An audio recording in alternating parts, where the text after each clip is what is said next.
VOiCES 3, JoY, Integrity, and Purpose with Ari Moshe Wolfe. Trusting and knowing deep that each soul has a path. Quote, and there's that freeway. We can only hear what we're willing to and capable of hearing in the moment.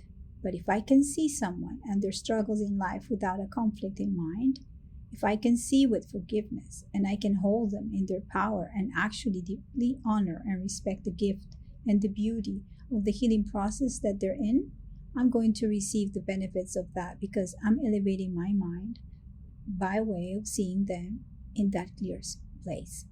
Ari Moshe during our conversation. Hello friends. On February 12, I had an inspiring conversation with my friend and former mentor, Ari Moshe Wolfe. We discussed our roles as teachers and facilitators of growth, emphasizing the creation of nurturing environments for others to explore their inner worlds. Ari shared his personal journey as a teacher, evolving towards a deeper sense of purpose and service. In contrast, I reflected on the importance of setting boundaries and being responsive to students' needs. Our dialogue also touched upon themes of devotion, mourning, loss, humility, and self-reflection, culminating in a discussion on joy, integrity, and purpose. The dialogue shifted to a musical tone as Ari played the ukulele and shared a song, providing a beautiful and inspiring ending to our conversation. Enjoy. So there's a link to the video on YouTube, and there's a quote. My vessel serves as a purpose on a moment-to-moment basis. I'm going to find out what it is in the moment. I would like to always make myself available for that moment with another person. So if they ask me to do a reading, have a mentorship, or facilitate something, I give myself completely to that. And I trust it so much. I said that during the conversation. The twilight before dawn, Venus and Mars conjunction right on my ascendant. Reflecting on the culmination of 2 years since the last Venus-Mars cycle that also started at 0 Aquarius back in March 2022. The amount of focus I gave to the theme of value and what I needed as essential in my life led me to a different direction and brought me to where I am now.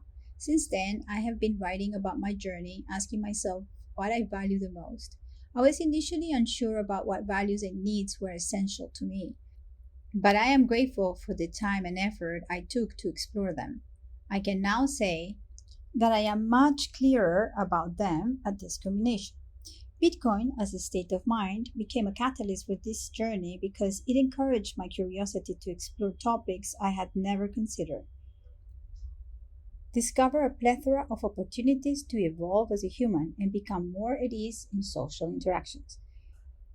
In 2022, Venus was the ruler of the North Node in Taurus, guiding me towards a direction yet to be discovered and experienced, where I could feel at home since it rules my 4th house. Mars, on the other hand, was the ancient ruler of the South Node in Scorpio, urging me to confront and let go with courage any attachments that function as addictions, which could sometimes serve as a distraction or lead to self-sabotage, especially in the area of how I was perceived professionally.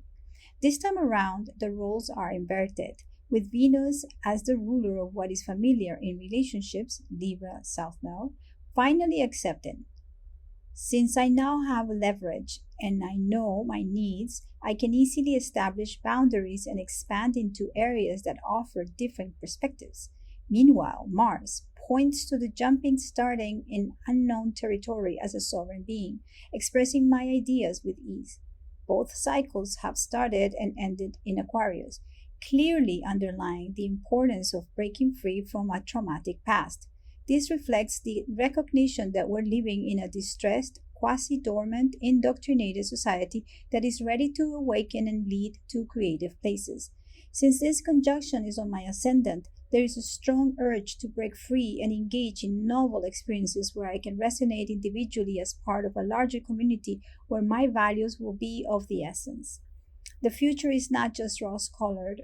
There are major alerts, such as the risk of becoming even more disassociated from our bodies. Venus and Mars will square Jupiter in Taurus, activating a focus on the necessary tools to ground our survival needs and embody a more creative and thriving free society.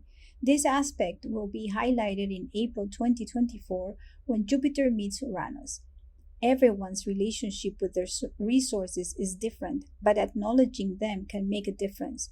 I am extremely happy to have adopted the low time preference and to be wise in the decisions I make about how to value my time. The book I'm about to self-publish serves as a memento of this last transit that started at the very end of my 12th house, marking the end of a complete unconscious cycle that has been brought to light. This transit has pointed to the need for deep focus, especially as Pluto has been in the 12th house since 2010 and will coincide with a major solar eclipse at 6 degrees of Aquarius on January 26, 2028. I know I have been preparing for these times, which have been significant in my journey. The new Venus-Mars cycle is practically on my ascendant at 6 degrees 57, squaring my natal sun and creating a nice conjunct with my natal Uranus, which rules my Aquarius ascendant. I am attentive to any signals of sudden tension that could prompt me to break free from any fixed patterns that hinder my flow. I approach this with the discernment I have been mastering, knowing how to yield to my benefit. My intention within this new phase is to show up 100% as an authentic human in these very dark times, despite feeling the weight and darkness. I can sense the light. It's going to be a wild ride, but I'm willing to show up. What cycle have you just culminated? What has transpired since March 2022 that you can be aware of? By the way, how is your friend Courage doing? P.S. This week, I am writing the last paragraphs of my upcoming book. I'll share more details with you by the end of the month. In the upcoming weeks, I am in dialogue with a pair of sovereign friends, one anonymous and another pseudo-anonymous from the Bitcoin community, to discuss common values we share such as respect, liberty, and freedom. I'm also recording additional mentors, students, and fellow human travelers. I am very excited. Lastly, I would appreciate your engagement with this survey below. Press the button. Thank you. So the footnotes read as this. Footnote number 1, Ari Moshe Wolfe teaches astrology as a spiritual practice that aids in our soul evolution, emphasizing clarity and compassion. His teaching is grounded in the evolutionary astrology lineage of Jeffrey Wolf Green and evolves through his own ongoing insights.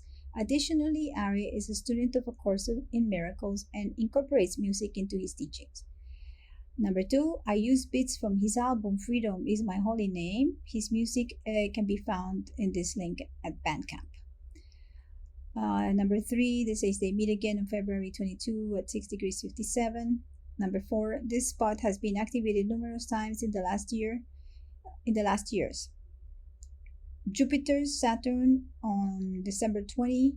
Pluto has entered Aquarius twice in the last 11 months and a third time at the end of 2024.